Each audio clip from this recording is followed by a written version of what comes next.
अस्सलाम वालेकुम। Lecture 77 start करते हैं जी।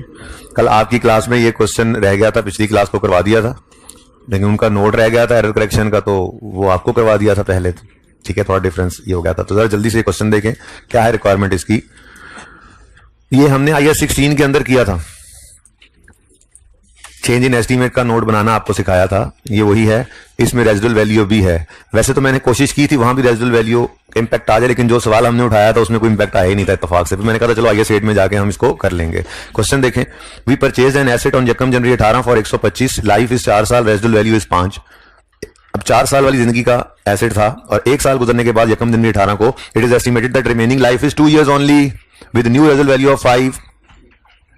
तो चेंज आ गया एस्टीमेट में। 1 साल बाद रिमेनिंग 3 होने थे, कह रहे हैं 2 हैं। ठीक है, तो क्या कह रहे हैं रिक्वायरमेंट में, चेंज इन एस्टीमेट का नोट बनाएं। तो 1 मिनट के अंदर अंदर बनाएं। मुझे नहीं पता, मैंने बनाना सिखाया हुआ है, ऐसे ना करें, जल्दी करें। अभी तुम बॉल पॉइंट पसंद कर रहे हो, ब्लू बॉल पॉइंट यूज क्यों करते हो तुम?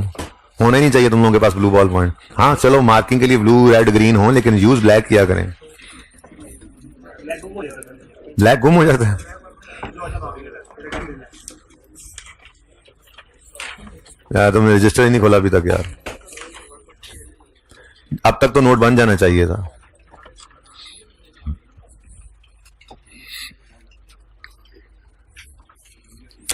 क्या करते थे भाई, चेंज इन एस्टीमेट में रिट्रोस्पेक्टिवली अप्लाई करते थे चेंज को, प्रोस्पेक्टिवली सिर्फ करंट ईयर और फ्यूचर। अच्छा, करते क्या थे फिर, हम कहते थे पुराने एस्टीमेट के हिसाब से इतनी डेप्रिसिएशन बनती है, नए के हिसाब से इतनी बनती है, तो ये डिफरेंस है।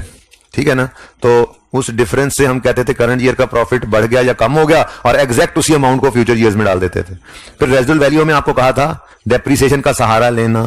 ठीक है, तो कोशिश करो, जल्दी करो।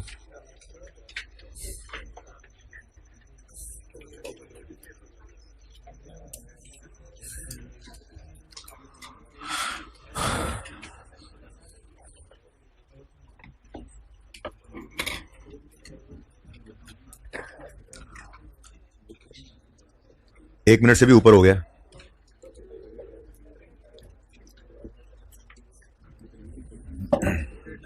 ऑनलाइन वाले तो पॉज करके सॉल्व करें, 2-3 मिनट लगाएं बेशक, आपके पास बस 30 सेकंड है बाकी।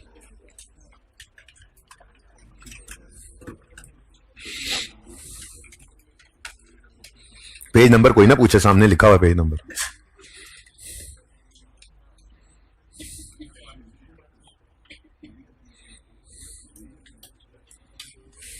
किसी बच्चे ने बना लिया हो नोट, एक बच्चे ने बना लिया है। हाइब्रिड में किसी ने बना लिया हो नोट, एक भी नहीं है। बस ये आखिरी मिनट चल रहा है जिसके 40 सेकंड रह गए हैं। अब मैं 3 मिनट दे चुका हूं। नलायको,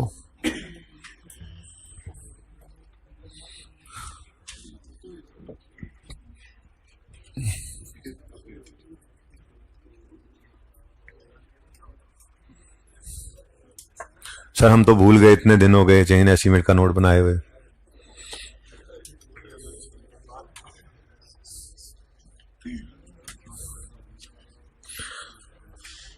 देखें जी, चेंज इन एस्टीमेट का नोट ऐसे बनता था, पहले हम अंग्रेजी लिखते थे, अगर आपको याद हो तो हम यूं कहानी डालते थे जी। क्या कहते थे जी, जो इन्होंने लिखा हुआ है वही। ठीक है, ड्यूरिंग द ईयर, या ड्यूरिंग, जो भी साल लिखना हो लिख लें। During the year, useful life. अच्छा, अब उसने रिमेनिंग लिखी हुई थी, चलो मैंने अब यूजफुल लिख दिया तो मैं यही लिख रहा हूं। Useful life has changed from 4 to 3 years। और जिसने किसी ने रिमेनिंग लाइफ यूज किया तो वो यूं लिखेगा, during the year remaining life of, वो जोन सा एसेट है वो लिख लेना था। कौन सा एसेट है? एसेट ही है, चलो बहुत अच्छी बात। यूजफुल लाइफ की बजाय लिखता वो बच्चा ऐसे, remaining life has changed from 3 to 2 years। दोनों लिखी जा सकती हैं बातें, दोनों ही सही हैं। ठीक है ना, मैंने क्या लिखा टोटल के हिसाब से, यूजफुल लाइफ पहले थी 4, अब रह गई है 3। उसने कह दिया रिमेनिंग लाइफ 2 है, तो आप ये भी लिख सकते थे कि यकम जनवरी 19 पे खड़े होकर क्या कह रहे हैं, इस साल क्या हुआ है, रिमेनिंग लाइफ 3 होनी थी, वो कह रहा है जी 2 है। तो दोनों बातें लिखी जा सकती हैं। मैंने यूजफुल लाइफ लिख दिया। During the year useful life has change from 4 to 3 years, या यूं भी लिख सकते हैं during the year remaining life has change from 3 to 2 years, जैसे आपका दिल करे। ठीक है, and residual value has change from 5 to rupees, millions में, रुपीज में लिखा हुआ है बट ठीक है, ₹5 to ₹3। अब the effect of this change is as follows, याद है? और उसमें हम प्रॉफिट्स के ऊपर इंपैक्ट निकालने के लिए एक छोटी सी वर्किंग करते थे, और उस वर्किंग के लिए फिर डेप्रिसिएशन का पता होना चाहिए था, ठीक है? अब मैं नहीं कह रहा टाइमलाइन बनाओ और डिटेल से वर्किंग करो, मैं तो ये कह रहा हूं जरा जबानी कोशिश करो डायरेक्ट करने की। तो डेप्रिसिएशन विद ओल्ड एस्टीमेट निकालनी है, तो भाई हमारा एसेट कितने का खरीदा गया था? 125 का खरीदा था, और उसकी रेजिडुअल वैल्यू 5 थी और ओरिजिनल लाइफ 4 साल थी। अगर उसी हिसाब से डेप्रिशिएट करते आते तो फिर डेप्रिसिएशन निकलनी थी 125 minus 5 divided by 4, answer is 30।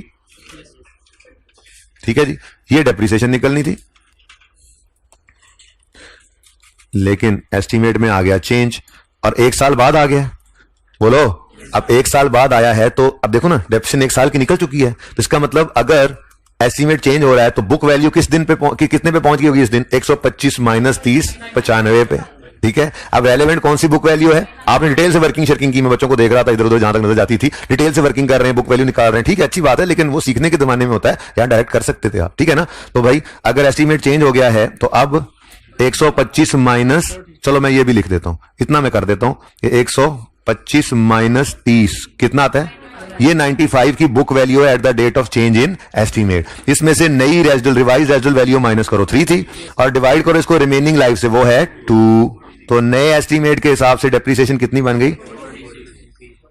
ठीक हो गया। अब ये इस साल में चेंज आया क्या? अगर हम पुराने एस्टीमेट से ही डेप्रिसिएशन निकालते तो 30 आती, नए एस्टीमेट की वजह से कितनी हो गई? 46। तो increase in depreciation of current year हो गया, ऐसे ही है, increase in depreciation of current year कितना जी? 16। अब बस इतनी सी, ये वर्किंग 1.1 कह देता हूं मैं इसको मैं, ठीक है जी। इस वर्किंग 1.1 से मैं वर्किंग 1 बना रहा हूं। अब मैं क्या कह रहा हूं जी? करंट ईयर में डेप्रीसिएशन बढ़ गई 16 से, जिस वजह से प्रॉफिट क्या हो जाएगा? कम हो जाएगा 16 से। ऐसे ही ना, एक्सपेंस के बढ़ने से प्रॉफिट कम होता है, और एज इट इज उठा के इसको लिख लिया करते थे अगले साल उल्टाकर कि डेप्रीसिएशन अगले ईयर्स की कम होगी 16 से और प्रॉफिट फिर बढ़ेगा 16 से। ये हमने कई दफा किया था, लेकिन रेजिडुअल वैल्यू भी सवाल के अंदर बदल रही है, तो उसका इंपैक्ट भी हमने देखना है फ्यूचर ईयर्स में। इस साल में रेजिडुअल वैल्यू का इंपैक्ट आ गया जी डेप्रिसिएशन में, 5 और 3 डेप्रिसिएशन, ठीक है। अब फ्यूचर ईयर्स में भी तो इसी रेजिडुअल वैल्यू की वजह से चेंज आना है कि नहीं आना? तो हमने कहा जी रेजिडुअल वैल्यू भी जो है वो क्या हो रही है? कम हो रही है 2 से। लेकिन मैंने साथ ही आपको कहा था सहारा ले लेना डेप्रिसिएशन एक्सपेंस का दरमियान।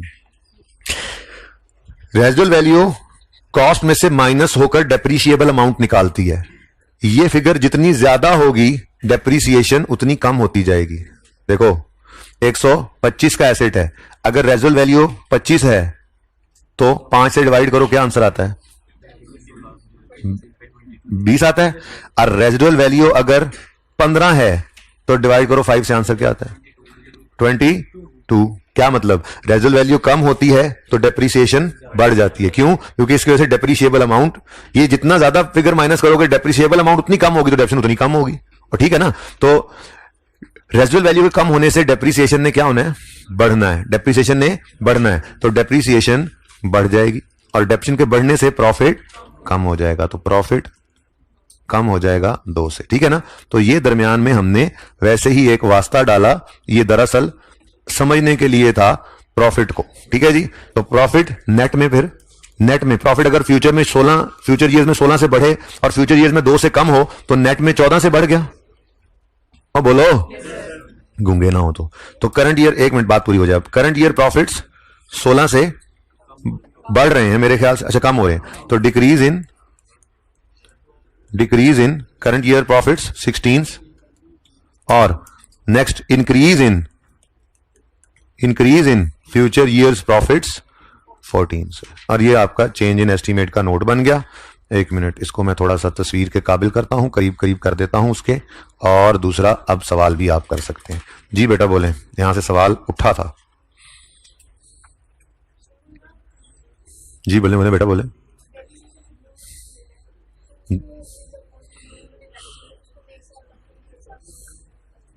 जी बेटा,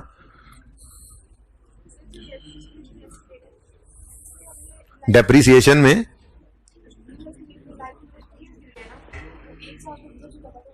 नहीं, उसने रिमेनिंग लाइफ 2 कही है ना बेटा। अगर वो आप जो कह रहे हैं ना वो लिखा होता तो यूं लिखा होता, ऑन यकम January it is estimated that use. बेटा चुप करें ना, मत बोला करें यार, सवाल सबका ही होता है जी। यकम जनवरी 18 पे लाइफ इज 4 years, और यूं बोलता है यकम जनवरी 19 पे it is estimated that life is 3 years, तो फिर रिमेनिंग हम निकालते, लेकिन वो रिमेनिंग खुद निकाल कर दे रहा है। ये डिफरेंस था थोड़ा सा जी। ये तो है पर्चे के अंदर वारदात का तरीका। पर्चे में वो काम नहीं करना जो भी दिखाने लगा हूं, ठीक है। अब ये इसको मैं बोल्ड करूंगा ना, पता नहीं नजर भी आएगा या नहीं। चलो, आपको पता है ऐसी अंग्रेजी लिखनी है, ले भाई, समझ आता है किया हुआ ये काम। इसको प्रूफ भी किया था हमने इसको प्रूफ किया था टाइमलाइन बनाकर। अगर आपको याद हो तो इसको प्रूफ किया था हमने टाइमलाइन बनाकर। वो कैसे? वो ऐसे। इसकी जरूरत मैंने कहा था पर्चे में नहीं है, कभी भी नहीं करना पर्चे में ऐसे नहीं करना, ठीक है। इधर देखो, 125 का एसिड खरीदा था, 30 रुपए डेप्सिट होकर 95 पे आ गया। ये हमने डायरेक्ट निकाला था अभी थोड़ी देर पहले, ठीक है। अब इस दिन एस्टीमेट चेंज हो गया। अगर पुराने एस्टीमेट से चलता तो 30 की डेप्शन होती, नए एस्टीमेट पे आया तो 40 और अगले साल आखिरी साल में कोई नहीं है, क्योंकि लाइफ ही इतनी कम हो गई। अब करंट ईयर का तो इंपैक्ट 16 आ गया। फ्यूचर ईयर्स में अगर पुराना एस्टीमेट होता तो 60 की डेप्शन होती, नए एस्टीमेट वैसे 46 की आ रही है, तो 14 से डेप्रिसिएशन कम होगी। यही तो हमने लिखा हुआ है। तो ये पर्चे में करने का टाइम इसलिए नहीं होता, एक तो टाइम ज्यादा होता, दूसरा अगर 10, 15, 20 साल लाइफ वाला एसेट हो तो कैसे टाइमलाइन बनाओगे। इसलिए ये कभी भी नहीं करते थे हम, जैसे सिखाया था वैसे ही करते थे। ये प्रूफ करके हमने पक्का किया था कि करंट ईयर का फर्क जो है वो एक्जैक्टली ऑपोजिट होता है फ्यूचर ईयर में। हाँ, रेजिडुअल वैल्यू आ जाए तो आज हमने वो भी देख लिया कि उसकी वजह से एक्जैक्टली डेप्रिसिएशन तो चेंज होती है, लेकिन रेजिडुअल वैल्यू को अलग से जो है वो फर्क पड़ता है कि रेजिडुअल वैल्यू के कम होने का इंपैक्ट या बढ़ने का इंपैक्ट वो डेप्रिसिएशन पे सोच के प्रॉफिट के ऊपर हम ले लेते हैं, ठीक है। तो ये पूरी बात हो सकती है अगर आप नोट करना चाहें तो, ठीक है जी। चलें, अच्छा जी, हमने IAS 8 को कंप्लीट कर लिया है। अब आज में, कल में, या जब तक तसल्ली ना हो तब तक हम मुख्तलिफ सवाल ही करेंगे, ठीक है। चेंज इन एस्टीमेट, अकाउंटिंग भी सीख ली हमने, चेंज इन एस्टीमेट की अकाउंटिंग भी सीख ली। प्रोस्पेक्टिव एप्लीकेशन है, 18 को नहीं छेड़ा, 19 को सही किया और 20 और आगे अगले सालों को, ठीक है। Prospective application. फिर प्रैक्टिस क्वेश्चन नंबर 1,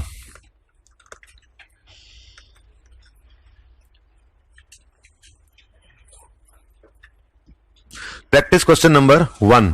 इसमें हमने चेंज इन अकाउंटिंग पॉलिसी की अकाउंटिंग सीखी थी। खड़े थे 2003 में, पॉलिसी का चेंज जो आया वो पॉलिसी अप्लाई कर रहे थे 2001 से, तो 2001 से सही करते हुए 3 में आए, रिट्रोस्पेक्टिवली अप्लाई किया इस चेंज को, ठीक है।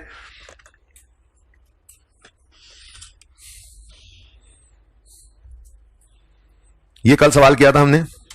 इसमें क्या था जी? प्रायर ईयर एरर था। खड़े थे 15 में, गलती पकड़ी गई 14 की, तो 14 से सही करते हुए आए 15 में। रिट्रोस्पेक्टिव एप्लीकेशन नहीं, रीस्टेटमेंट इसको कहते हैं। रिट्रोस्पेक्टिव रीस्टेटमेंट इसको कहते हैं। रिट्रोस्पेक्टिव एप्लीकेशन अप्लाई करके लाए, इसको कहते हैं रिट्रोस्पेक्टिव रीस्टेटमेंट, सही करके आए पिछले सालों को, ठीक है। और अभी थोड़ी देर पहले जो किया वो चेंज इन एस्टीमेट था, उसमें क्या किया? करंट को और फ्यूचर को, यानी प्रोस्पेक्टिवली अप्लाई किया उसको, एस्टीमेट के चेंज को, ठीक है।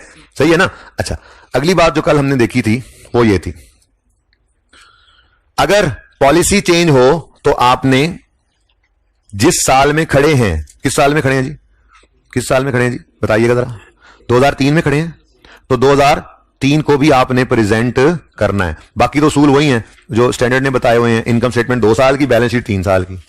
तो चेंज इन पॉलिसी है तो जिस साल में खड़े हैं उस साल का भी नोट बनाना है। जबकि कल हमने क्या डिसाइड कर लिया था कि अगर error correction note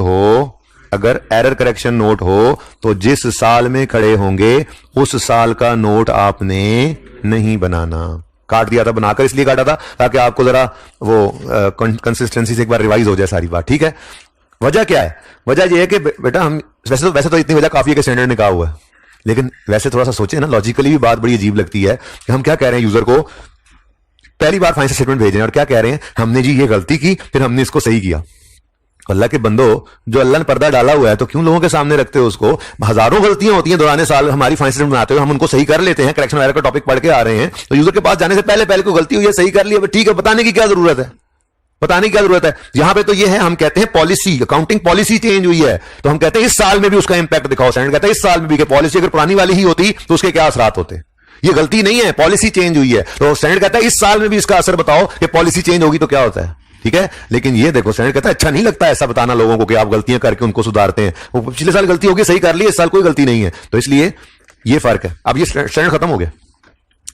estimate change, prospective application, change in accounting policy, retrospective application, और करंट ईयर भी नोट में प्रेजेंट करना है, और प्रायर ईयर एरर करेक्शन है तो रिट्रोस्पेक्टिव रीस्टेटमेंट है, इनकम स्टेटमेंट सही करेंगे, बैलेंस शीट सही करेंगे, लेकिन नोट के अंदर करंट ईयर दिखाने की जरूरत नहीं है।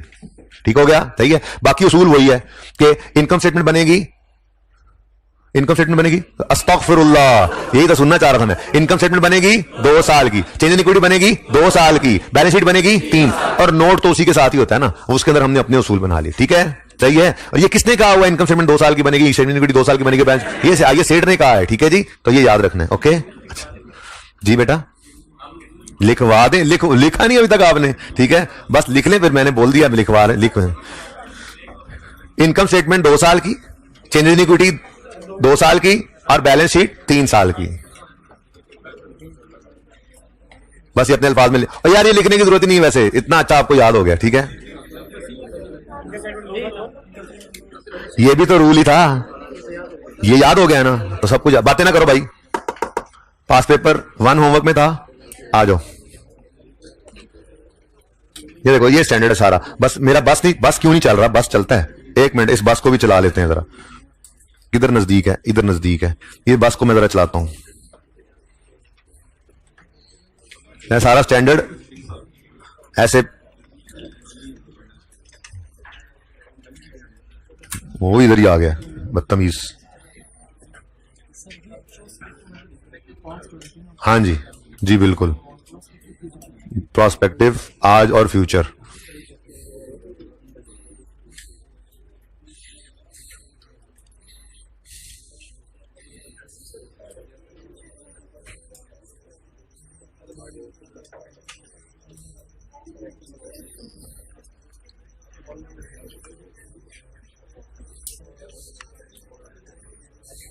ले जी, नोट के अंदर तो यही फर्क है बस।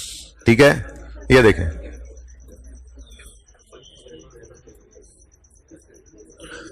जी बच्चों, इनकम स्टेटमेंट 2 साल की, चेंज इन इक्विटी 2 साल की, और बैलेंस शीट 3 साल की। बाकी रह गए नोट, चेंज इन एस्टीमेट का नोट, प्रायर ईयर करेक्शन का नोट, करंट ईयर का प्रेजेंट नहीं करना, और चेंज इन पॉलिसी का नोट। अल्लाह अल्लाह ते खैर सल्ला। ठीक है जी, चलो जी आ जाओ अब पास पेपर 1 पे। आप आज का होमवर्क जरा नोट कर लें। आज का होमवर्क है, होमवर्क नंबर 1 होगा आपका पास पेपर 3। कितने बच्चों ने वैसे किया पास पेपर 3? Very good. अच्छा, पास पेपर 1 कितने बच्चों ने किया? मैंने पास पेपर 1 सॉल्व करवाना है, वो ज्यादा मुश्किल है। 3 भी मुश्किल नहीं है, 3 की भी एडजस्टमेंट डिस्कस कर दूंगा, टेंशन नहीं लेनी। लेकिन ज्यादा चीजें क्योंकि 1 के अंदर है, 3 में उतनी नहीं है। ठीक है, 1 में कुछ नहीं था। ये तुम्हारी स्टेटमेंट से मुझे बड़ी खुशी महसूस हो रही है। अच्छा सुनो सुनो सुनो, टेस्ट में भी ऐसा ही सवाल होना है। अच्छा सुन लो प्लीज, 1 करवाऊंगा, 2 में भी कोई चीज नहीं छोड़ेंगे, डिस्कस करूंगा। लेकिन मैंने ना वो पिछली क्लास में 2 बच्चों ने कम किया हुआ था, तो मैंने कहा था ये भी होमवर्क में, इसका मतलब वो तो आपके होमवर्क में ना हुआ, फिर आपने तो किया हुआ है। बाकी ये देखें, क्वेश्चन नंबर 6 होमवर्क में है, और 7 आज का होमवर्क है। ये आज लिख लें, क्वेश्चन बैंक 7 आपने आज घर जाके होमवर्क करना है। पहले आज का होमवर्क लिखें, फिर कल वाला डिस्कस करता हूं। लिखें, पहले क्वेश्चन 7 कीजिएगा, मार्वलस लिमिटेड 401 सफे पे, पहले ये कीजिएगा, क्योंकि फिर आसिफ इंजीनियरिंग ने आपको घुमाना है, तो पहले घूमे ना, पहले सीधा सीधा रहे। ठीक है, ये 7 करके फिर आपने क्वेश्चन 6 आसिफ इंजीनियरिंग करना है। ठीक है, बाकी करने वाला सवाल मेरी हद तक तो सिर्फ ये मोहानी वाला ही रह गया, देखते हैं कल हो जाए या जब भी हो। लो जी आ जाओ पास पेपर 1 पे। पास पेपर 1 मैंने इसलिए किया क्योंकि इसके अंदर बहुत सारी बातें ऐसी थी जो मैं करना चाह रहा था आपकी पसंद के मुताबिक। सबसे पहले, following information pertains to past paper 1, homework था आपका कल, पेज नंबर 393 जी। नहीं, वो होमवर्क में भी नहीं दिया, चांद को छोड़ दिया था, तारों को होमवर्क में दिया था। 1 और 3 होमवर्क में दिए थे, चांद दरमियान में से छोड़ दिया था, वो खुद करवाऊंगा। तुमने चांद भी ट्राई कर लिया था, ज्यादा समझ भी ना आ जाए, कुछ भी कर लेते हैं। उसके अंदर एक टेक्निकल बात है, वो समझाऊंगा इंशाल्लाह।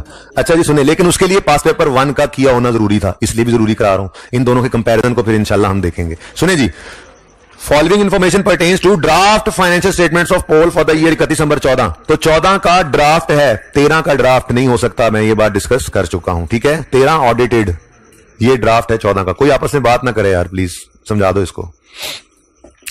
अब मैंने कहा था 31 दिसंबर लिख लिया करो ईयर एंड, या 30 जून जो भी हो, इससे आपको सवाल करने में आसानी रहती है। कितने बच्चों ने घर पे ये लिखा था 31 दिसंबर? लिख लेना चाहिए, लिख लेना चाहिए, कोई नहीं, सवाल के ऊपर लिख लें 31 दिसंबर ईयर एंड है ना, साथ ही लिख लें, इससे बहुत आसानी हो जाती है, ठीक है। अच्छा जी, net profit for the year दे रहा है, incremental depreciation on revaluation of PPE दे रहा है। ये क्या चीज है?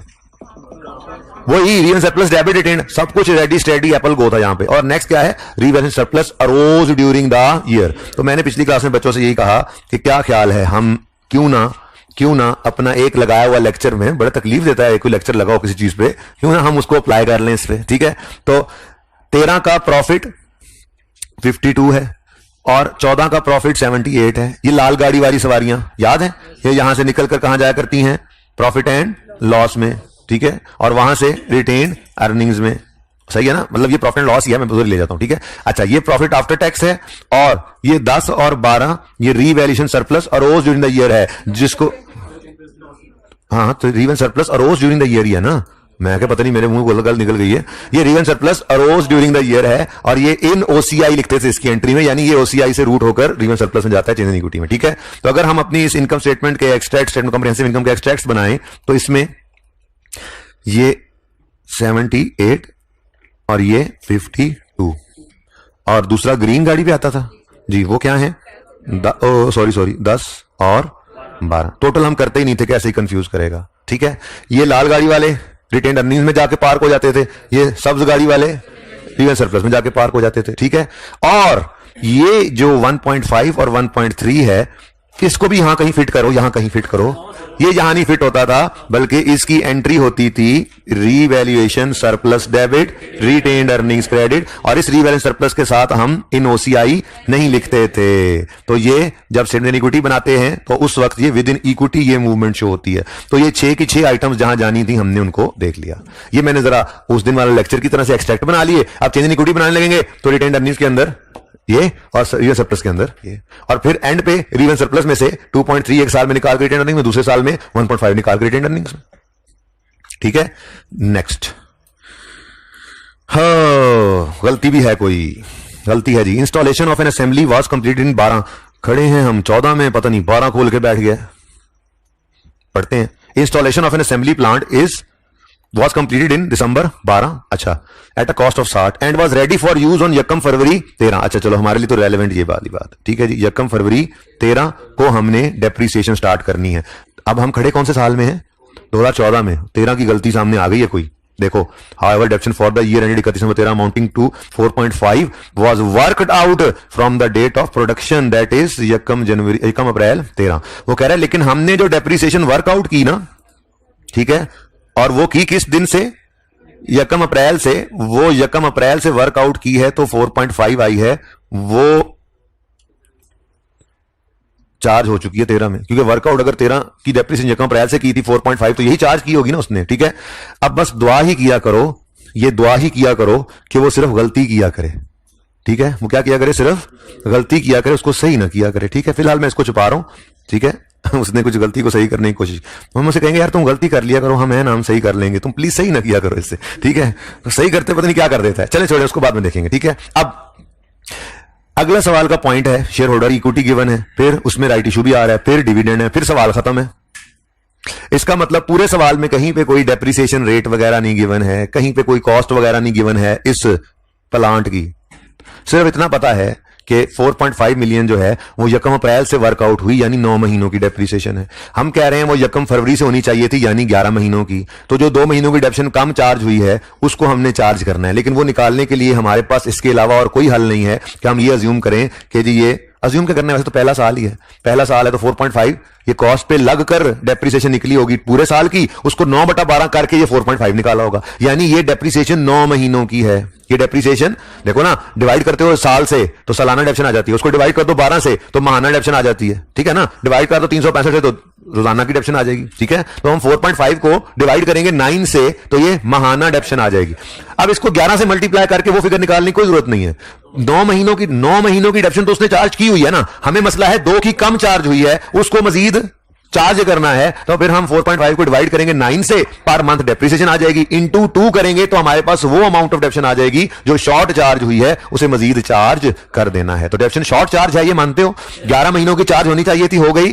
9 महीनों की, तो फिर 2 महीने की मजीद चार्ज कर दें, ठीक है। तो फिर चार्ज करने की एंट्री होती है डेप्रिसिएशन एक्सपेंस डेबिट और एक्यूमुलेटेड डेप्शन, बल्कि मैंने इस टॉपिक में कहा है आप पीपीई ही क्रेडिट कर लिया करो। वैसे तो इस सवाल के अंदर जरूरत ही कोई नहीं थी, ठीक है। अब क्या फिगर हो, हमने कहा जी ये 4.5 जो है ये 9 महीनों की डेप्शन उन्होंने वर्कआउट की है, तो हम इसको डिवाइडेड बाय 9 करते हैं तो पर मंथ डेप्शन आ जाएगी। और हमें 11 नहीं कर देना, यहां पे 11 करके डेप्शन चार्ज कर दो। 9 की उसने चार्ज की, 11 की आप कर दो, तो एक साल में माशाल्लाह से फिर है 16 महीनों की डेप्शन चार्ज हुई। 16-17 कितने की बनती है, माशाल्लाह, ठीक है। तो एक साल में 12 महीने होते हैं। अच्छा, तो आपको सिर्फ 2 महीनों की डेप्शन चाहिए जो शॉर्ट चार्ज है, तो इंटू 2 कर दें, ठीक है जी, 1, ठीक है।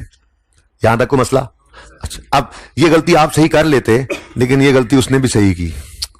द मिस्टेक वॉज करेक्टेड, ओहो, फिर हमें तो नहीं करनी चाहिए थी। The mistake was corrected by अस्तगफिरुल्लाह, mistake was corrected by adjusting the profit and loss for the year ended 31 December. ओए ये बड़ी गड़बड़ हो गई। उसने अगले साल में जाकर इस गलती को सही कर दिया। भाई साहब, जिस साल की गलती थी उस साल में सही करनी थी, तुमने अगले साल को सही कर दिया है, ये गलत किया। एक तो इस साल में डेप्शन कम चार्ज की, दूसरा अगले साल में जिस साल की डेप्शन बनती नहीं थी उसमें ज्यादा चार्ज कर दी। तो हमने अपने साल की गलती को यहां सही कर लिया था, जो उसने किया हुआ हम कहेंगे चलो शाबाश रिवर्स करो इसको। तो पीपीई को कर देंगे डेबिट और डेप्रीसिएशन एक्सपेंस को कर देंगे क्रेडिट। 1 से कितने बच्चों को घर पे ये समझ आ गई थी, कितनों को अब समझ आई है, कितनों को भी समझ नहीं आई। शरारतें करते हो, माहौल करते हो मेरे साथ, माहौल करते हो तुम। मेरा तुम्हारा मजाक है, थोड़ा बहुत ही है। अच्छा जी मेरे प्यारे बच्चों, ये पॉइंट 1 हो गया है अकल के कच्चों, और पॉइंट 2 भी हो गया है। कोई मसला है तो पूछ सकते हैं। ये देखें, ये पॉइंट 1 है, ये सारा पॉइंट 1 है, इसमें से एंट्री भी कर रखी है, जब चेन इक्विटी बनाएंगे 1 मिनट में ऐसे, ठीक है। और पॉइंट 2 भी मैंने आपके सामने ये सॉल्व। जी बेटा, कहां से आ रहा है सवाल? हाँ भाई, 13 के अंदर ये गलती सही होनी चाहिए थी, वो हमने कर दी सही, लेकिन माशाल्लाह से उसने भी गलती सही की है, लेकिन उसने वो गलती 14 के प्रॉफिट्स को हिट करके सही कर दी है। ये गलत है। एक्सपेंस 13 का, तो 13 में ही उसको सही करना था ना, गलती को 13 के प्रॉफिट को इंपैक्ट डालना था, 14 के प्रॉफिट को इंपैक्ट नहीं डालना था। उसने 14 के प्रॉफिट को इंपैक्ट डाला हुआ था, तो हमने उसको रिवर्स कर दिया, ठीक है। चले आगे। नेक्स्ट है जी share holders equity as at 1 January 13। ये क्या है? उसमें सिर्फ शेयर कैपिटल रिटेन अर्निंग्स है। ये क्या है? बोलो। अगर हम 14 में खड़े हैं तो हम IAS 8 अप्लाई हो गया है ना, पिछले साल की गलती सही की है, तो हमने 13 और 14 कहे या ना कहे दोनों साल बनाने हैं, ठीक है।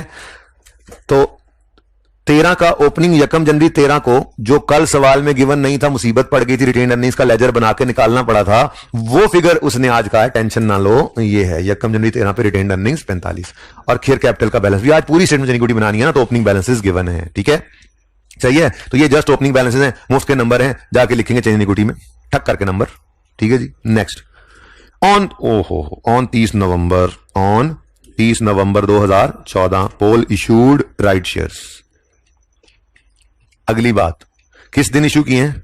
30 नवंबर 14 को। अगली बात, अगर ये साल इस तरह से बना हो 30 नवंबर 14 पर, तो राइट इशू यही बन रहा है ना। ये देखो, ये दिसंबर का महीना, ये दिसंबर, ठीक है ना, तो ये 30 नवंबर 14 इधर ही बनता है ना।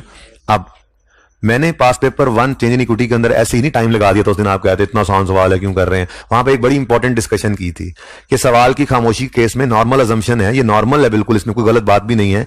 सवाल अगर डेट्स स्पेसिफिकली दे ना दे डिविडेंड्स वगैरह की, तो हमेशा याद रखना जो भी फाइनल डिविडेंड होता है वो साल के पहले 2-3 महीनों में अनाउंस हो जाता है, और जो इंटरिम होता है अगर वो 6 मंथ के साथ सिक्स मंथ एंड के प्रॉफिट्स के साथ वो लिंक कर रहा है, उसको अनाउंस कर रहा है 6 मंथली यानी हाफ ईयरली अकाउंट्स के साथ, तो फिर आप उसको 6 महीने एंड होने के बाद महीने 1.5 महीने के अंदर अज्यूम किया करो कि आ जाएगा। इसका मतलब अगर 13 के साल में, अच्छा 13 के साल में डिविडेंड कौन सा आता है? 12 का फाइनल और 13 का इंटरिम। वो 5-7 मिनट की हुई बात मुसीबत पड़ी हुई है, अभी तक हर जगह यूज हो रही है। तो 13 में 12 का फाइनल, 13 का इंटरिम। चलो अगर 12 का फाइनल आएगा तो वो 13 में पहले 2-3 महीनों के अंदर अंदर। अच्छा, अगर 13 में इंटरिम आएगा तो वो 13 के साल के दरमियान 30 जून है, तो जुलाई अगस्त तक हो जाएगा। ऐसे ही 14 के साल में डिविडेंड ऑफ 13 फाइनल आएगा, 13 का फाइनल आएगा, फरवरी मार्च तक आ जाएगा। और अगर हाफ ईयरली अकाउंट्स के साथ, जैसा कि उसने बोला हुआ था कि इंटरिम हम डिक्लेयर करते हैं विद हाफ ईयरली अकाउंट्स, ठीक है, तो हाफ ईयरली के साथ है तो फिर 30 जून के बाद जुलाई, नहीं तो अगस्त में, ठीक है। इन एनी केस 30 नवंबर पे तो कुछ नहीं जा रहा ना। मैं कहता हूं 30 सितंबर 9 महीने के अकाउंट्स पे भी कोई इंटरिम अगर करते तो वो भी अक्टूबर में या हाथ नवंबर के अंदर अंदर हो जाता। 30 नवंबर तो बहरहाल एंड पे है, तो ऐसे ही डेट दिया करेगा वो एंड पे करके राइट इशू की, ताकि कंफ्यूजन ना हो। और देखें तरतीब बहुत जरूरी है, इस तरतीब का ध्यान रखना जरूरी है, क्योंकि राइट इशू में नए शेयर्स इशू हो रहे हैं, ठीक है। और अगर आपने इससे पहले कोई डिविडेंड में बोनस शेयर्स इशू होने हैं तो वो पहले नहीं लिया तो ये फिगर तो गलत हो जाएगी, इसलिए बड़े ध्यान से इसको देखना था, ठीक है। अच्छा, अब एक तो ये पता लग गया 2 साल की चेंज इक्विटी बनानी है हमने, क्योंकि रिक्वायरमेंट क्या है, स्टेटमेंट चेंज इक्विटी बना दो फॉर द ईयर 31 दिसंबर 2014। लेकिन क्योंकि आइए सेट अप्लाई हो गया ऊपर हमने देखा है, तो फिर हमने 13 भी साथ बनाना है, ठीक है। तो 13 और 14 की चेंज इक्विटी में राइट इशू सिर्फ एक बार आना है, और वो भी 14 के बिल्कुल एंड पे जाके, ठीक हो गया।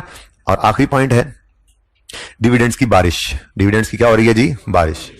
तो क्या सिखाया था जी, 13 और 14 की चेंज इक्विटी बनानी है तो ये लिख लो, 13 में फाइनल कौन सा आएगा, फाइनल 12, बस तो अब थोड़ी होती जा रही है अंग्रेजी, फाइनल 12 और इंटरिम 13।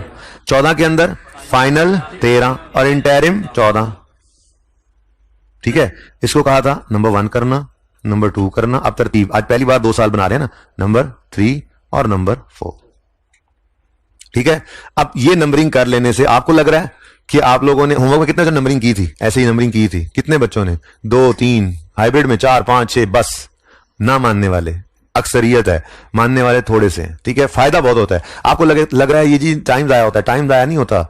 एक अभी देखोगे सवाल के अंदर, ठीक है, कि आपने पहले साल के अंदर ये किधर से लेना था, वही किधर से लेना था, फिर दूसरे साल के अंदर दरमियान वाले लेने थे, फिर हर बार नंबरिंग को देखना, हर बार डेट को देखना, गलती के चांसेस अलग सर पे मंडला रहे हैं। तो इससे आसान तरीका ये है कि ये थोड़ी सी एक्सरसाइज कर लो, एरर फ्री और टाइम सेविंग भी है इंशाल्लाह, ठीक है। चलो जी शुरू करते हैं नंबरिंग। फाइनल को पहले पकड़ लो, फाइनल को, फाइनल ऑफ 12 हमारी लिस्ट में है, लिस्ट में, यस यस, इज नंबर 1 है बेटा, देखो फाइनल ऑफ 12 नंबर 1 है, फाइनल ऑफ 12, ठीक है। फाइनली पहले पूरे कर लो। नेक्स्ट फाइनल ऑफ 13 हमारी लिस्ट में है, अब नंबर 3 है, देखो नंबर 3 को सबसे पहले दिखाया हुआ है उसने, ऐसे फनकारी लगाई हुई है, ठीक है। अच्छा नेक्स्ट फाइनल ऑफ 14 हमारी लिस्ट में है, इसको इग्नोर कर दें, ठीक है जी। नेक्स्ट इंटरिम की तरफ आ जाओ। इंटरिम उसने कहा है हाफ ईयरली अकाउंट्स के साथ डिक्लेयर करते हैं हम, ठीक है। अच्छा चलो जी, इंटरिम ऑफ 12 हमारी लिस्ट में है, नहीं है, इग्नोर करो। इंटरिम ऑफ 13 है, यस, नंबर 2। फिर इंटरिम ऑफ 14 है, यस, इज है। अब खुद देख लो, 2 साल की चेन इक्विटी बननी है, पहले साल में दरमियान वाले 2 आने हैं और दूसरे साल में वो और ये 2 आने हैं, तो नंबरिंग कर लो एरर फ्री, नंबर 1 नंबर 2 पहले साल में, नंबर 3 नंबर 4 दूसरे साल में, ठीक है। तरतीब भी यही जो नंबरिंग की है, ये ना हो एक में बोनस शेयर्स इशू हो और दूसरे के अंदर फिर वो शेयर्स बढ़ चुके हो, तो आप तरतीब भी गलत नहीं कर सकते आप, ठीक है। इसीलिए ये तरीका प्रैक्टिस कर लो, एरर फ्री भी है, टाइम सेविंग भी है, ठीक है। ये कर लिया, उसके बाद कुछ भी नहीं बचता। लो जी, मेरे ख्याल में तो सवाल तैयार है फॉर सोल्यूशन। अगर इतनी सी तस्वीर सामने रख ली जाए, राइट इशू को भी कर दें, राइट इशू को एंड पे करेंगे, ठीक है, राइट इशू को एंड पे करेंगे। 1 मिनट, ये और बस, और बस, बल्कि ये इधर तक भी रखा जा सकता है ताकि सवाल दोबारा मैं छेड़ू ना। रिक्वायरमेंट आप पढ़ लें, अब मैंने नहीं जाना उस तरफ जी। रिक्वायरमेंट क्या है, ये यही है, यही कहीं नहीं जाता है। Statement of changes in equity बनानी है, statement of changes in equity बनानी है 31 दिसंबर 2000। तो तरीका वारदात क्या बताया था, हेडिंग शेडिंग बनाओ। Statement of changes in equity हमने बनानी है फॉर द ईयर 31 दिसंबर 2014। तो सबसे पहले उतार दे, इसको उतार दे, चंदा उतार दे, फोन बंद कर दे, अभी तेरी शिकायत भी होने लगी है पता है, इसको उतार दे कान से जी।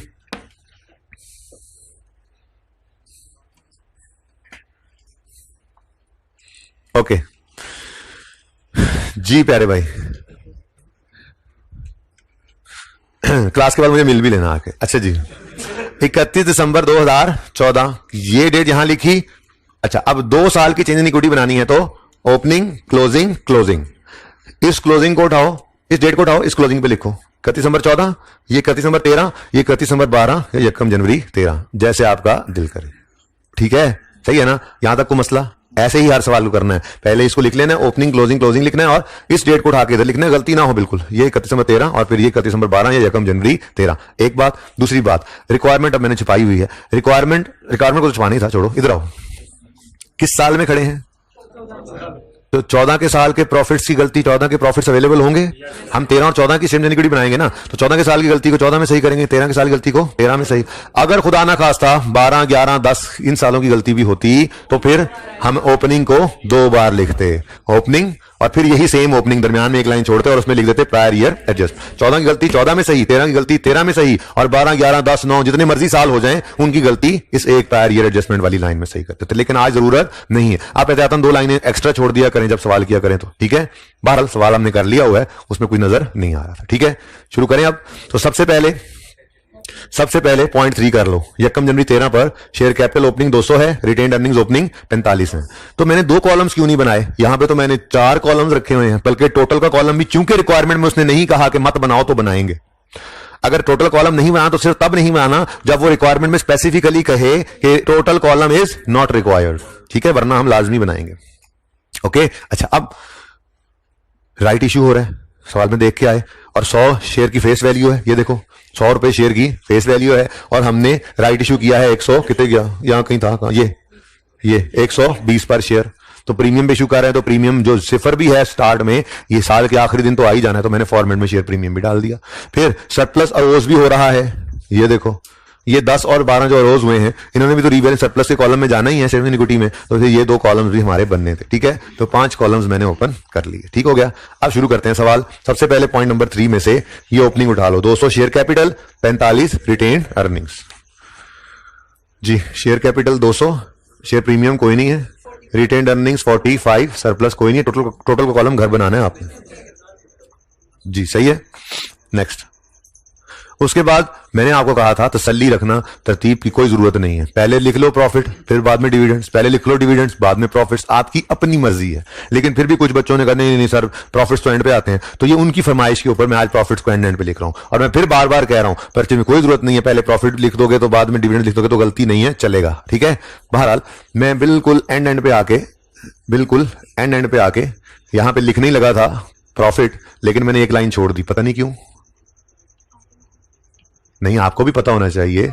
जी हाँ, ट्रांसफर की एंट्री तो होनी है ना। ठीक है, तो टोटल कंप्रीहेंसिव इनकम 2013 की 13 के साल में और टोटल कंप्रीहेंसिव इनकम 2014 की 14 के साल में आया। अब इधर देखो, ये 52 और 12 ये 13 के हैं। ठीक है, यहां से चले और ये यहां पे आएंगे, ऐसे ही है, ये उंगलियां भी नहीं चेंज हुई। देख लो, आज लाइनें नहीं है तो क्या हो गया। इधर देखो, ये लाल वाली गाड़ी बेचने सवार होना था और सब्ज वाली गाड़ी बेचने सवार होना था, और इन्होंने यहां से निकलकर कहां जाना था, रिटेन अर्निंग्स और रिवैल्यूएशन, ये ऐसे आएंगे। बता दो, मुझे लिखने देना, मुझे मना मत करना। जी कितना, 70, 52 और 12। जी बेटा, मैंने कहा है मुझे लिखने देना, मना ना करना। फिर नो सर पता नहीं की कर दे हो तुसी, 52 ही है और ये 12 ही है, मैंने भी वो एडजस्टमेंट ही नहीं पड़ी है। हद हो गई यार, इतना पेट्रोल मेरा लग गया, पैदल आएंगे, अगले वाले पैदल आएंगे। ठीक है जी, अब उधर जाके ऐसे करना पड़ेगा फिर। जी चले, ये 78 और 10, या पैदल चले चले चले चले चले चले और ये ऐसे करके 14। ठीक है, तो कितना जी बताओ, 78। खबरदार किसी ने अपने वैसे बोला नो सर, और 10। ठीक है, डन जी, ओके। अच्छा जी, अब ओपनिंग्स के बाद हमने प्रॉफिट्स और अर्निंग्स भी लिख दी। मैं तो कहता हूं ये ऊपर वाले टेबल को आप पूरा फारिग कर ही देते हैं एक बार। ठीक है, तो ये 78, 52, ये 10 और 12, यानी ये 6 फिगर्स चली गई जहां जानी थी। अब मैं तो कहता हूं ये वाले मुफ्त नंबर भी ले लो, ये क्यों मिस करें। तो 13 के साल में 2.3 ने ट्रांसफर होना है सरप्लस से रिटेन्ड अर्निंग्स में। तो ट्रांसफर सिर्फ लिख देना काफी है। जिसको तकलीफ हो वो लिखे ट्रांसफर टू रिटेन अर्निंग्स, जिसको इससे भी ज्यादा तकलीफ हो वो लिखे revenues transfer of transfer from revenues surplus to retained earnings. मैंने सिर्फ ट्रांसफर लिख दिया, एग्जामिनर को आगे नजर आ रहा होगा कहां से कहां ट्रांसफर हो रहा है, ठीक है। तो 2.3 रीवैल्यूएशन सरप्लस डेबिट और रिटेन अर्निंग्स क्रेडिट। नेक्स्ट 1.5, ये 2014 है, ऊपर लिखा हुआ असल में छुपा दिया, आप किताब में देख सकते हैं, ठीक है। तो 1.5 से रीवैल्यूएशन सरप्लस डेबिट 14 वाले साल का और रिटेन्ड अर्निंग्स क्रेडिट, ठीक है जी। 0.1 हो गया। और 0.3 में अभी राइट इशू नहीं है, असल में वो 14 के एंड पे है ना, इसलिए इसको जरा पेंडिंग डाला हुआ है, ये बाद में कर लेंगे, ठीक है। उसके अलावा बाकी सब कुछ हो गया, ठीक है। अच्छा, ओहो, बाकी सब कुछ तो हो गया। ये ट्रांसफर, कम से कम ट्रांसफर तो लिख लेना सर। हमने कुछ लिखा ही नहीं, आप कह रहे तकलीफ हो ये हो, हमने लिखा ही नहीं फिर, ठीक। हमें तो लिखने से भी तकलीफ है। Okay, next 0.1 is over. 0.2 में ओ, ये असल में मैं कहना चाह रहा था, मैंने ये ओ करना, तुम कह रहे नो सर नो सर। हाँ भाई, प्रॉफिट एडजस्ट करना पड़ेगा। अब अगर तो हम बना रहे होते इनकम स्टेटमेंट तो वहां पे ये प्रॉफिट सही होगा तो सही वाला प्रॉफिट आया था, लेकिन ऐसा कुछ नहीं था। तो अगर चेंज इन इक्विटी डायरेक्ट मांग ले तो हम फिर प्रॉफिट जो नजर आता है उसको वहीं ब्रैकेट में सही कर लिया करेंगे, ठीक है। तो फिर डेप्शन एक्सपेंस 1 से बढ़ रहा है 13 में, तो प्रॉफिट 1 से कम करना पड़ेगा, यानी जो प्रॉफिट 52 का हमने शो किया है वो सही नहीं है, ठीक है। तो अब क्या करें जी, अब ये करें, वैसे कुछ बच्चे ये भी कह सकते हैं कि नहीं जी अगर प्रॉफिट सही करना है तो यहां पे प्रॉफिट फॉर द ईयर अलग लिखें, रिवेंस सरप्लस अलग लिखें, कोई मसला नहीं है भाई। टोटल कॉम्प्रिहेंसिव इनकम के आगे जो 12 है उसको तो चेंज नहीं ना किया, जो चीज चेंज करनी है सिर्फ उसी को ले आए। तो गलत प्रॉफिट सवाल से उठाएंगे 52, गलत प्रॉफिट सवाल से उठाएंगे 78, और अब इनको एडजस्ट करके सही कर लेंगे, क्योंकि ये दोनों गड़बड़ हो चुके हैं। ये दोनों 13 के साल में एक एक्सपेंस चेंज हो रहा है, 14 में भी चेंज हो रहा है, तो प्रॉफिट पे इसका इंपैक्ट पड़ेगा। बाकी तो पीपीई है, हम बैलेंस शीट बना नहीं रहे, इसलिए हमें उससे कोई सरोकार नहीं है, ठीक है जी। अब 13 में एक्सपेंस 1 रुपए से बढ़ गया, एक्सपेंस के बढ़ने से प्रॉफिट 1 रुपए से कम हो गया, ठीक हो गया। नेक्स्ट 14 में एक्सपेंस 1 रुपए से कम हो गया, तो एक्सपेंस के कम होने से प्रॉफिट 1 रुपए से बढ़ गया, ठीक है जी। वैसे तो बाकी सवाल के अंदर और कोई एडजस्टमेंट नहीं है, पर एहतियातन आप इसको एंड तक रख सकते हैं ओपन, की कोई और एडजस्टमेंट ना आ जाए। वैसे हमने सवाल पढ़ लिया, अब तो डिविडेंड्स ही हैं, बस गलती तो यही थी। तो 51 नो सर वालों, ये लो पकड़ो 51 अपना, चलो निकलो अब, ठीक है। ये 51 लिखते ही एक और चीज ध्यान में आई, ये ऑडिटेड फाइनेंशियल स्टेटमेंट्स थी। अगर आप कहो तो चाहती मरा दूं, ये ऑडिटेड फाइनेंशियल स्टेटमेंट्स थी, तो ये 52 उसके पास जा चुका हुआ था, तो हमने उस 52 को बदल दिया है। तो जब हमने बस सही है, जब हमने इस 52 को बदल दिया है तो फिर हमें यहां पे लिखना पड़ेगा रीस्टेटेड। अच्छा, अगली बात एडवांस ही सुन लो, अगली बात एडवांस में ही सुन लो। क्या 51 नहीं 52 का प्रॉफिट उसका था, तो उसकी अर्निंग्स भी फिर कुछ और ही होंगी ना, ठीक है। तो इसका मतलब जो हम 52 से प्रॉफिट को 51 करेंगे तो अर्निंग्स की जो फिगर आएगी जो उसकी बैलेंस शीट में गई होनी है वो भी क्या हो गई, रीस्टेटेड, ठीक हो गया, सही है। लेकिन वो फिगर भी निकाली नहीं, कोई डिविडेंड्स वगैरह डालने। Okay, done. Now 0.1, 0.2, 0.3 without right issue clear, ठीक है। अब 0.4 कर लेते हैं, जिसके अंदर अब करने को कुछ भी नहीं बचा, नंबरिंग पकड़ते जाओ, एंट्रीज आती हैं करते चले जाओ। डिविडेंड की परसेंटेज हमेशा प्रॉफिट के ऊपर लगती है ना, प्रॉफिट के ऊपर नहीं, शेयर कैपिटल के लेटेस्ट बैलेंस के ऊपर लगती है, ठीक है। तो फिर नंबर 1, अब कोई टेंशन ही कोई नहीं, नंबरिंग कर ली हमने। नंबर 1 पकड़ो, और 15% है और बोनस है, ठीक है। आ जाओ इधर, लिखना है तो लिख लो। फाइनल डिविडेंड 12 का है, और है कौन सा, बोनस है, सर्फ एक्सेल नहीं है, बोनस है जी। तो ये ग्रीन मार्कर इधर गिरा था,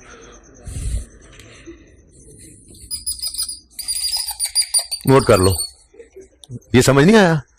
अच्छा जी, अच्छा सुने चुप जी। शेयर कैपिटल के लेटेस्ट बैलेंस पे डिविडेंड की परसेंटेज लगाएंगे। डिविडेंड की परसेंटेज कितनी है जी, 15%। बोनस देख लिया, वो बाद में देखेंगे। तो 200 इंटू 15%, 30 आता है। ये 30 डिविडेंड है रिटेन्ड अर्निंग्स में। पहले एंट्री बोलो, dividend debit, dividend payable credit, और डिविडेंड बोनस में शेयर इश्यू होते हैं, पैसे नहीं, और हम करेंसी इश्यू कर नहीं सकते ना खुद करेंसी। अच्छा जी, तो फिर डिविडेंड डेबिट शेयर कैपिटल, तो इसलिए तरतीब जरूरी है। देखो इसके बाद अगर कैश डिविडेंड बटेगा तो ये मुफ्त वाले शेयर होल्डर्स को भी बटेगा, तो अगर आप नंबर 2 पहले कर देते तो होगी थी गड़बड़। ठीक है, तो शेयर्स हैं जी, हुआ था घर पे ऐसे जी। 30 जी, डिविडेंड डेबिट रिटेन्ड अर्निंग्स में, और डिविडेंड पेएबल नहीं, share capital credit, share capital बढ़ गया। अच्छा, एक चीज जो मैंने अभी तक डिस्कस नहीं की हुई, क्वेश्चन बैंक के सवालों में आपको चेनीगुटी में नजर भी आई थी कि सोल्यूशन के अंदर बोनस शेयर्स जो हैं वो शेयर प्रीमियम में से भी इशू हुए होते हैं। देखें, इसको एक गुड कॉर्पोरेट प्रैक्टिस कहा जाता है। असल में ना रिटेन्ड अर्निंग्स के बहुत सारे इस्तेमाल हैं। रिटेन्ड अर्निंग्स को आप डिविडेंड कैश डिविडेंड के तौर पे बांट सकते हैं, रिटेन्ड अर्निंग्स को आप जनरल रिजर्व में ट्रांसफर कर सकते हैं, ठीक है, लेकिन शेयर प्रीमियम का कोई इस्तेमाल है नहीं वैसे। तो फिर कॉर्पोरेट लॉ, हमारा कंपनी लॉ में इजाजत देता है कि कुछ नोशनल पेमेंट्स होती हैं वो यहां से आप कर सकते हैं, जैसे बोनस इशू है, जैसे इक्विटी इशू करने की कॉस्ट होती है, या जैसे रिडेम्पशन रिजर्व एक पढ़ेंगे वो शेयर, ये बाय बैक ऑफ शेयर्स ना, एसओसीआई के अंदर छोड़ के आए हम, छोटा सा एक कॉन्सेप्ट है, ठीक है। तो कुछ कामों में इसको इस्तेमाल किया जा सकता है, करो आपकी मर्जी, ना करो आपकी मर्जी, लेकिन गुड कॉर्पोरेट प्रैक्टिस कहा जाता है कि बोनस शेयर्स को शेयर प्रीमियम से कर दो इशू। अब अगर शेयर प्रीमियम से इनको इशू करना हो तो एंट्री हो जाती है share premium debit share capital credit. बात समझ रहे हो, share premium debit share capital. और अगर मिसाल के तौर पे आपने 100 रुपए के शेयर इशू किए, आपके शेयर प्रीमियम में 40 रुपए पड़े थे, ठीक है, तो 40 शेयर प्रीमियम से निकाल के बाकी रिटेन अर्निंग से। अब ये दोनों एंट्री सही है, आप बोनस शेयर्स की एंट्री करो, share premium debit share capital credit, या retained earnings debit share capital credit, दोनों एंट्रीज 100% ठीक है, ठीक है। आपने क्या करना है, जो दिल करे करो। आईकैप से हमने पूछा था कि आप पास पेपर में कभी रिटेन अर्निंग में से कर देते हैं, कभी आप क्वेश्चन बैंक के सवाल सोल्यूशन के अंदर शेयर प्रीमियम भी कर देते हैं, तो बच्चे को कौन सी करवाएं? उन्होंने कहा बच्चा जो मर्जी एंट्री कर दे, दोनों ही सही है, हम नंबर दे देते हैं। इसलिए मैंने अभी तक वो एंट्री आपके सामने रखी नहीं कि जरा ये पक्की हो ले, फिर किसी वक्त दोबारा बात कर लेंगे इसी तरह से, ठीक है। तो अगर आपको कहीं नजर आए बोनस शेयर प्रीमियम से इशू है और आपने कर दिया रिटेन अर्निंग से इशू, तो आप भी ठीक है और वो भी ठीक है, अनलेस के सवाल स्पेसिफिकली ये कह दे कि शेयर के बोनस शेयर्स को इशू करना किससे है, शेयर, तो फिर आपकी मजबूरी है, फिर आप जी बैलेंस होगा तो कहेगा ना बेटा, बैलेंस नहीं होगा तो फिर कैसे करोगे, खुद बताओ। बैलेंस नहीं होगा तो फिर तो रिटेन अर्निंग से ही होगा जी, जैसे यहां पे हुआ, ठीक है, यहां पे, ठीक है। चलें आगे। अच्छा, उसके बाद जी नंबर 2 है इंटरिम ऑफ, जो भी है इंटरिम ऑफ 13 है, 20% है और कैश है। तो इंटरिम डिविडेंड 13 और ये है जनाब कैश, ठीक है। तो इसकी वर्किंग करनी है, तो अब इधर देखो जरा, 200 जमा 30, ये 230 हो गया, इस पर पूरे पर 20%, तो इसलिए तरतीब बहुत जरूरी है जी। 46 कैश डिविडेंड है, एंट्री बनेगी dividend debit dividend payable credit, और डिविडेंड डेबिट कर देगा रिटेन्ड अर्निंग्स को। 46 डिविडेंड डेबिट और डिविडेंड पेएबल लायबिलिटीज में क्रेडिट, ठीक है जी। पहला साल खत्म हो गया। क्लोजिंग मैं बता देता हूं 230, फिर ये भी मैं बता देता हूं 22.3, और टोटल कॉलम आप खुद बनाएंगे घर, ठीक है। साल खत्म, अगले साल में आए, बाकी सभी किया हुआ है, सिर्फ एक राइट इशू रहता है और 2 डिविडेंड्स रहते हैं, ठीक है जी। तो राइट इशू को मैंने एंड पे रखा, डिविडेंड इससे पहले, क्योंकि राइट इशू मैंने टाइम लाइन पे आपको दिखाया था, बिल्कुल 14 के एंड पे, नवंबर के आखिरी दिन जाके इशू कर रहे हैं, ठीक है। तो ये डिविडेंड उससे पहले ही है। तो नंबर 3 आएगा, फाइनल ऑफ 13 18% कैश है, तो फाइनल ऑफ और कैश है, ठीक है जी। तो अब ये देखो अवेलेबल है बैलेंस 230, तो 230 का 18% 41.4, चलो कर दो, 41.4 से डिविडेंड डेबिट कर देगा रिटेन्ड अर्निंग्स को, और कैश है तो डिविडेंड पेएबल क्रेडिट, ठीक हो गया। नेक्स्ट है नंबर 4, इंटरिम जो है वो बोनस, ठीक है। तो इंटरिम डिविडेंड ऑफ 14 बोनस है, और अगेन 230 ही यूज होगा, ठीक है।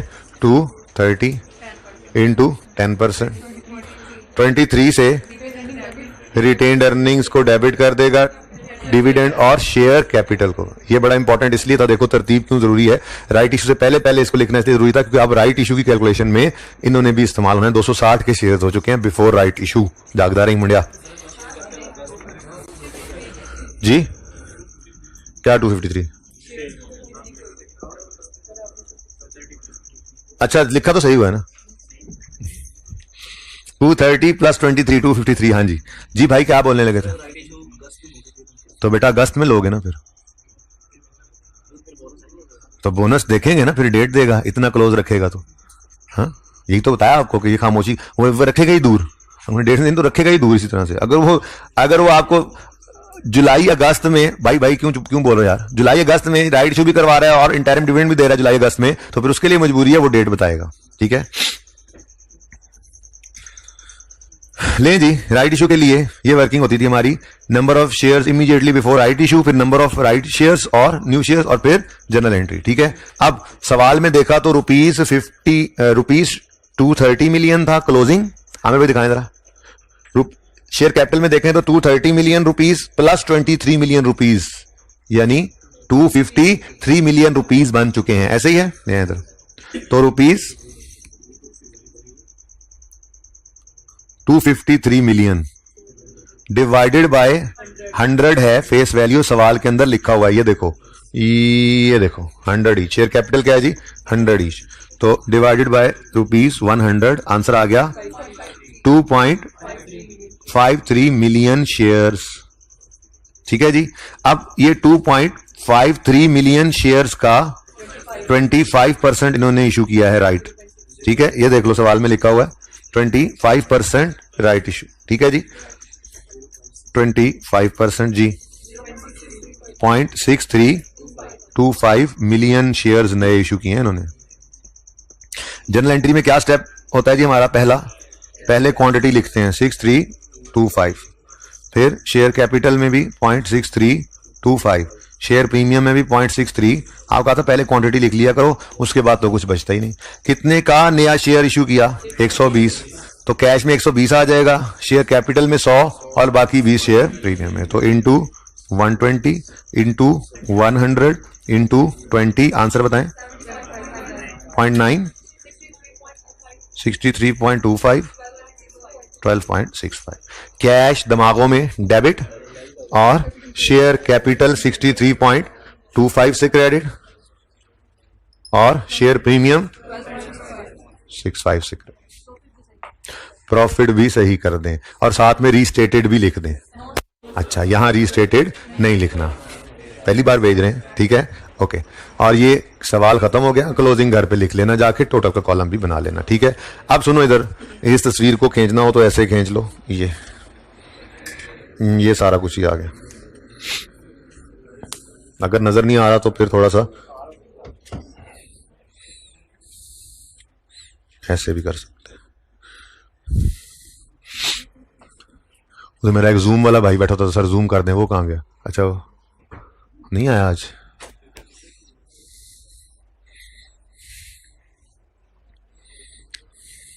चलें जी, अब नेक्स्ट क्वेश्चन की एडजस्टमेंट जल्दी से डिस्कस करते हैं।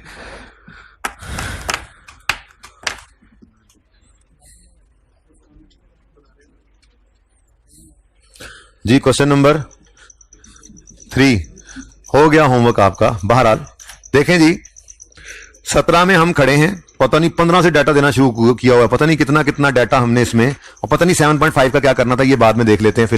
फिलहाल छोड़ें भाई, किधर जा रहे हो यार? इंपॉर्टेंट बात करने लगा हूं यार, इंपॉर्टेंट एडजस्टमेंट है यार। ओके भाई, ये कुछ डाटा उसी तरह से गिवन है, net profit, transfer general reserve, transfer incremental, final cash dividend. ये फाइनल कैश डिविडेंड के अलावा बाकी सारी चीजें हेल्प आउट करेंगी। कोशिश तो करना जरा एक्सट्रैक्ट्स बनाने के मेरी तरह से, जैसे मैंने अभी बनाया इस डाटा से, जरा ऐसे ही ये जो एक्सट्रैक्ट्स मैंने बनाए ये वाले ऐसे इस तरह के एक्सट्रैक्ट्स बनाने की कोशिश तो करना इस डाटा से, बड़ा कॉन्फिडेंस मिलता है यार, हमें सवाल की समझ आ रही है, सारा कुछ हमें पता है क्या चीज कहां से आ रही कहां जा रही है जी। उसके बाद एडिशनल इंफॉर्मेशन में पॉइंट 1 बहुत ही आसान, डेट्स लिख के बता रहा है।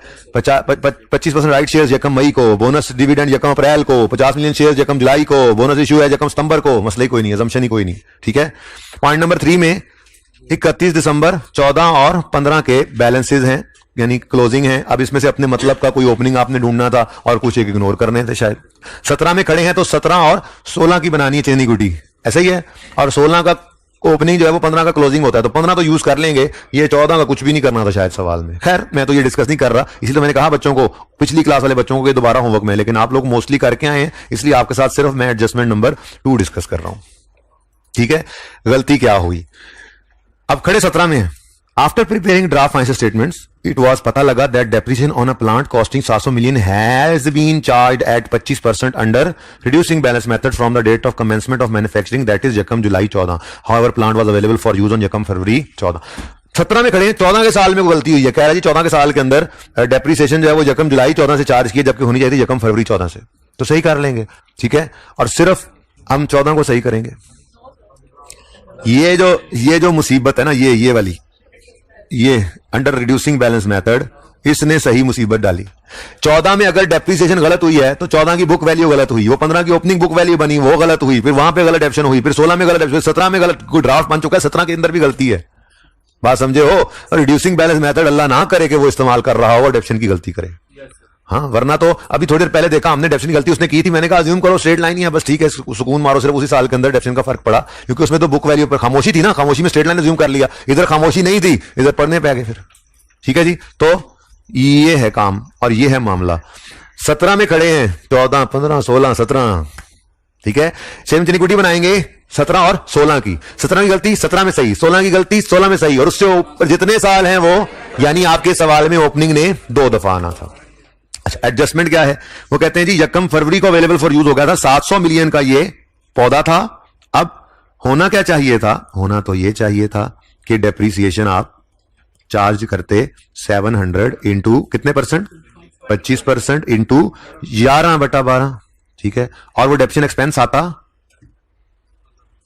बता दें प्लीज. सोल्यूशन ना देखें, कैलकुलेटर ओपन करें. 1 राउंड कर दें 160 जी. तो बुक वैल्यू कितनी आई? अब 540 के ऊपर अगले साल डेप्रिसिएशन रेट लगना था 25%, कितना आता है? 135. और फिर बुक वैल्यू 405. और ये देखो मैंने आगे 2 डॉट डाले हैं, अगले 2 साल में भी ऐसे ही होना है, ठीक है. ये तो होना चाहिए था, पर हुआ क्या? शुमाई किस्मत. हुआ क्या?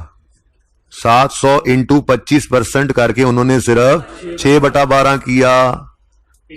88 कर दो, 88 की डेप्शन चार्ज की. अब बुक वैल्यू 612 आई, तो जान नहीं छूटी. फिर 612 के ऊपर अगले साल 25% लगा, 153. एंड आगे भी 459 लिख लो यार, और आगे 2 साल भी ऐसे ही, ठीक है. अब हर साल की डेप्रिसिएशन का इंपैक्ट आपने निकालना है जी. पहले साल 14 में 160 चार्ज होना चाहिए था, हो गया हुआ सिर्फ 88. तो डेप्शन शॉर्ट है या एक्सेस? शॉर्ट है. कितनी? 72 से डेप्रिसिएशन शॉर्ट है. अगर शॉर्ट है तो मजीद चार्ज करोगे तो 14 में एंट्री बनेगी डेप्शन एक्सपेंस डेबिट पीपीई क्रेडिट 72 से. अगले साल में देखते हो तो डेप्शन 135 होना चाहिए थी, करेक्ट, पर हो क्या गई? 153. अब अगले साल में ज्यादा डेप्शन आ गई, एक्सेस डेप्शन है. कितनी? 18 की डेप्रिसिएशन एक्सेस है. तो एक्सेस चार्ज हो जाए तो क्या करोगे? रिवर्स. तो पीपीई डेबिट और डेप्रिसिएशन एक्सपेंस क्रेडिट 18 और 18, ठीक है. ऐसे ही अगले 2 साल के लिए आप इंपैक्ट निकाल लोगे. अब स्टेटमेंट इक्विटी बनानी है तो सिर्फ 17 और 16 हमारे सामने होंगे, यानी 16 का प्रॉफिट 16 में नजर आ रहा होगा, 17 का 17 में. ये 2 गलतियां तो यहां सही कर लोगे, उससे पहले वालियों को ओपनिंग में सही करना पड़ेगा, ठीक है. तो ये एडजस्टमेंट थी. तो इसको जिसने नहीं किया था या ऐसे नहीं समझ आई थी वो दोबारा भी कर सकते हैं. ये क्वेश्चन नंबर 3 आपका होमवर्क हो गया, ठीक है. उसके बाद क्वेश्चन बैंक मार्वलस लिमिटेड वाला ओपन करें, क्लास क्लोज करें ताकि जल्दी से. मार्वलस वाला सवाल, उसमें कख भी नहीं है. हाँ, रहने नहीं देना. इधर देखें, मार्वलस इंजीनियरिंग, बैलेंसेस दिए हुए हैं और इनकरेक्टली चार्ज कर दिया उसने एसेट में कुछ, और चेंज इन एस्टीमेट है. सेम क्वेश्चन बैंक 1 जैसा सवाल है, करके आना है, ठीक है. उसके बाद ये सही परेशान करेगा आपको. क्वेश्चन नंबर 6 आसिफ इंजीनियरिंग, कोई बात नहीं, मैंने खुद करवाना है, टेंशन नहीं लेनी, ठीक है जी. अल्लाह हाफिज.